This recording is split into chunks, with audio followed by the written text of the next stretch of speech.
Hello नमस्कार. Niharika fashion या आपल्या यूट्यूब चॅनलमध्ये तुम्हा सर्वांचं खूप खूप मनापासून स्वागत आहे. तर बघा, आजच्या व्हिडिओमध्ये आपण एकदम सोपी, सिंपल आणि एकदम युजफुल अशी जी आपण कमरेची पिशवी म्हणतो किंवा मग आजीबाईचा बटवा, तर हे आज आपण कसं स्टिच केलं ते बघणार आहोत.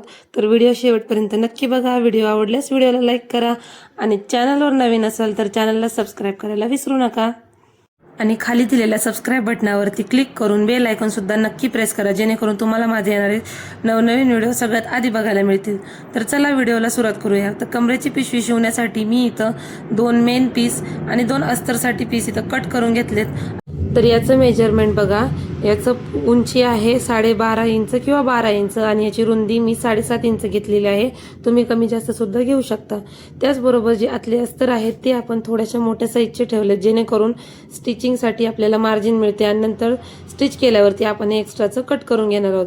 तर सगळ्यात पहिले एक पीस त्यातलं घ्यायचं आहे आपल्याला आणि सगळ्यात वरच्या बाजूनी आतल्या साईडने आपल्याला इथं डबल फोल्ड करून स्टिच करून घ्यायचं आहे फिनिशिंगसाठी. अशा पद्धतीने आपल्याला कुठेही आतमध्ये जॉईंट किंवा मग एक्स्ट्राची पट्टी लावण्याची गरज नाही. आणि त्याचबरोबर हा जो पीसला आपण डबल फोल्ड केलाय त्याच प्रकारे आपल्याला चारही पीसला इथं आपल्याला स्टिच करून घ्यायचंय.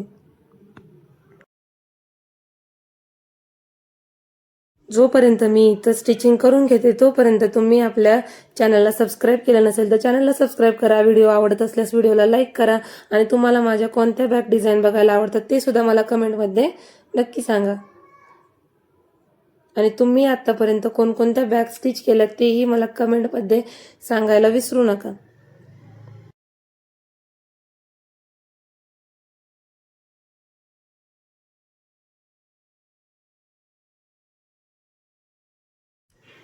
तर बघा, अशा पद्धतीने आपण चारही पीसला वरतून डबल फोल्ड करून स्टिच करून घेतलंय. आता आपल्याला बाहेरचं जे पॉकेट आहे ते बनवून घ्यायचंय. त्यासाठी मी इथं त्याच मेन पीसचं फॅब्रिकचा एक तुकडा कट करून घेतलाय. त्याचं जी रुंदी आहे ती 7.5 इंचच ठेवलेली आहे आणि जी त्याची उंची राहणार आहे ती 5.5 ते 6 इंच तुम्ही याची उंची जी आहे ती ठेवू शकता. त्यानंतर मी इथं 1 इंच किंवा अर्धा इंच खाली इथं कट करून घेणार आहेत, जेणेकरून आपल्याला जी चेन जोडणार आहोत ती कुठेही जॉईंट केलेली दिसू नये किंवा मग वरतून लावली अशी दिसू नये. त्यासाठी तर सगळ्यात पहिलं मी इथं खालच्या पीसवरती चेन उलटी ठेवून जॉईंट करून घेते आणि ही चेन जॉईन केल्यानंतर आपल्याला याला डबल जे आहे ते आतल्या साईडने फोल्ड करायचे आणि त्याच्यावरती दाब शिलाई देऊन घ्यायची. आणि ही दाब शिलाई दिल्यानंतर आपल्याला जो वरचा पीस होता तो सुद्धा वरच्या साईडनी उलटा ठेवून जॉईन करायचा आणि त्याला सुद्धा आतल्या साईडनी प्रेस करत त्याच्यावरती दाब शिलाई देऊन घ्यायची. आणि त्यानंतर हे जे वरच्या साईडचा पीस होता त्याच्यात थोडंसं आपल्याला जे डबल आतल्या साईडनी फोल्ड करायचं, जेणेकरून कुठेही याचे धागे दोरे निघणार नाही आणि ही आपली व्यवस्थित फिनिशिंगसह रेडी होते.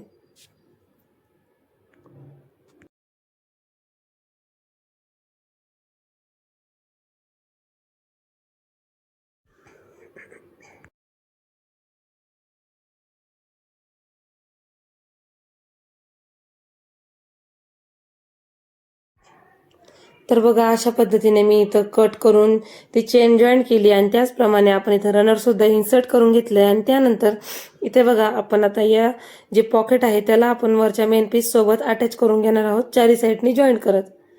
तर हा कॉटनचा कपडा असल्याने मी याच्यामध्ये थोडंसं एक्स्ट्राचं घेतलं होतं, जेणेकरून हे स्टिच झाल्यावरती आपल्याला एक्स्ट्राचं फॅब्रिक कट करून घेता येईल.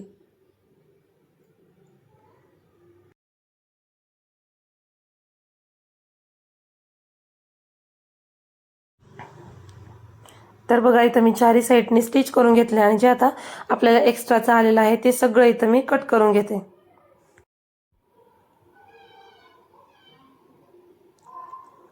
आता हे कट झाल्यावरती आपल्याला ह्याच्या जो हा पीस आहे तो सरळ ठेवायचा, त्याच्यावर दुसरा मेन पीस उलटा ठेवून घ्यायचा आहे आणि त्यानंतर जे आपण अस्तरचे पीस रेडी करून घेतले होते ते सुद्धा एकावर एक ठेवून घ्यायचे.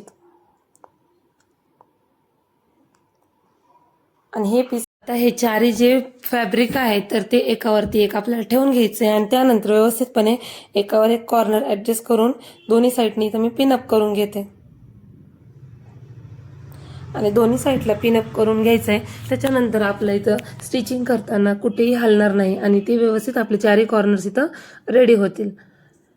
तर बघा, अशा पद्धतीने मी दोन्ही साईडनी इथं पिनअप करून घेते आणि ती आपल्याला एका कॉर्नर पासून दुसऱ्या कॉर्नरमध्ये तिन्ही साईडने आपल्याला व्यवस्थित शिलाई करून घ्यायची आणि शिलाई स्टार्ट करताना आपल्याला व्यवस्थितपणे कॉर्नरला लॉक करून घ्यायचंय आणि अर्धा इंच मार्जिन ठेवत ठेवत सगळे पीस एकावरती व्यवस्थित ॲडजस्ट करून आपल्याला इथं शिलाई देऊन घ्यायची. आणि अशाच पद्धतीने आपण एकदा शिलाई दिल्यावर त्याच्यावरती अजून एक शिलाई देऊन घ्यायची, जेणेकरून आपली बॅग जी आहे ती मजबूत रेडी होते. आणि कॉर्नर्सला 2 ते 3 वेळा लॉक करायचे.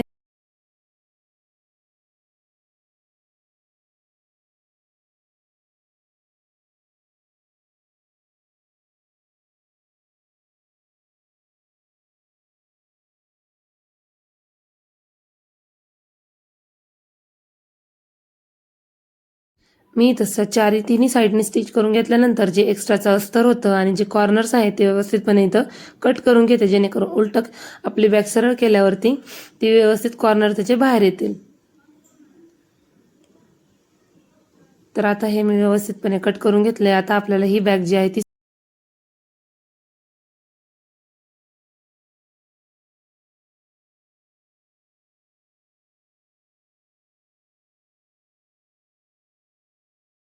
तर बघा, जिथून जे आपले मेन पीस होते तिथूनच आपल्याला हे जे आपण बॅग आहे, ती कमरेची पिशवी आहे ती सरळ करून घ्यायची आहे आणि व्यवस्थितपणे याचे कॉर्नर्स आहेत ते बाहेर काढून घ्यायचे आणि एकदम सोप्या पद्धतीने 10 ते 15 मिनिटात रेडी होणारी ही बॅग आहे. आणि त्याच पद्धतीने तुम्ही याला खण पॅटर्नमध्ये किंवा मग अशा विविध पॅटर्नमध्ये इथं स्टिच करू शकता. तर बघा, याच्यामध्ये आपण हे शिवल्यानंतर याच्यावरती मी वरच्या साईडनी एक शिलाई देऊन घेते, जेणेकरून आपले जे आतले धागे दोरे आहेत ते आपले निघणार नाहीत आणि बॅग सुद्धा फिनिशिंग सह रेडी होते.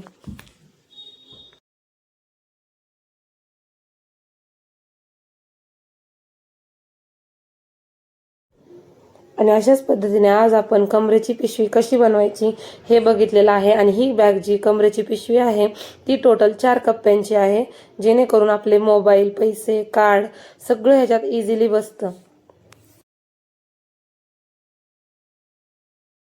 अशाच पद्धतीने आज आपण सोप्या स्टाईलमध्ये कमरेची पिशवी रेडी केली आहे. तुम्हाला ही कशी वाटली मला कमेंटमध्ये नक्की सांगा. व्हिडिओ आवडल्यास व्हिडिओला लाईक करा, चॅनलला सबस्क्राईब करा आणि हो, ही पिशवी जास्तीत जास्त लोकांपर्यंत नक्की शेअर करा. सो भेटूया नेक्स्ट अशा छानशा व्हिडिओमध्ये. तोपर्यंत बाय बाय.